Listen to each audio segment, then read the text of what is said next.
एक दिन बुद्ध ध्यान कर रहे थे। तभी एक युवक उनके पास आया और वह बहुत परेशान दिख रहा था।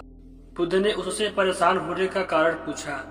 युवक ने कहा कि मेरे पिता का देहांत हो गया है और मैं इस दुख से बाहर नहीं निकल पा रहा हूँ, लेकिन मैं अपने पिता के लिए जीवन के बाद के सर्वोत्तम अनुष्ठान कराना चाहता हूँ ताकि पिताजी की आत्मा स्वर्ग में जाए, भले ही मेरे पिता ने अपने जीवन में अच्छा या बुरा कुछ भी किया हो।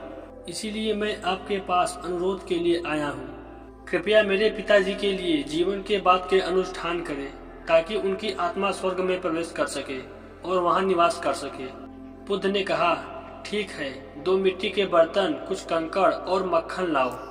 वह यह सोचकर कि सामान अंतिम संस्कार के लिए है, बाजार गया और उन्हें खरीद लाया।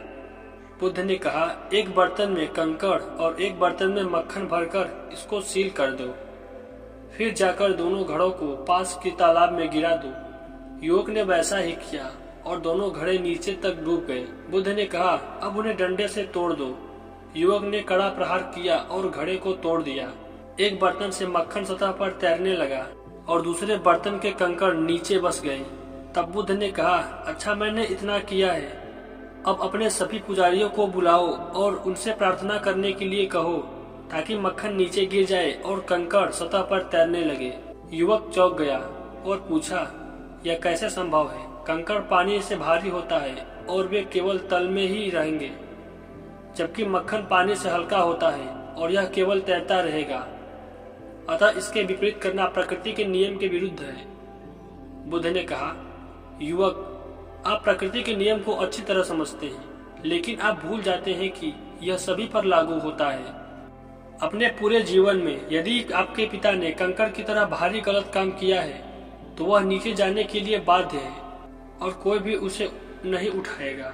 यदि उसने सही कर्म किए होते जो मक्खन की तरह हल्के होते तो वह ऊपर जाने के लिए बाध्य होता और कोई भी उसे नीचे नहीं धकेल सकता। युवक बुद्ध जी की बातों को पूरी तरह समझ गया और बुद्ध के चरणों में गिर गया और प्रकृति के नियम की शिक्षा के लिए उन्हें धन्यवाद दिया।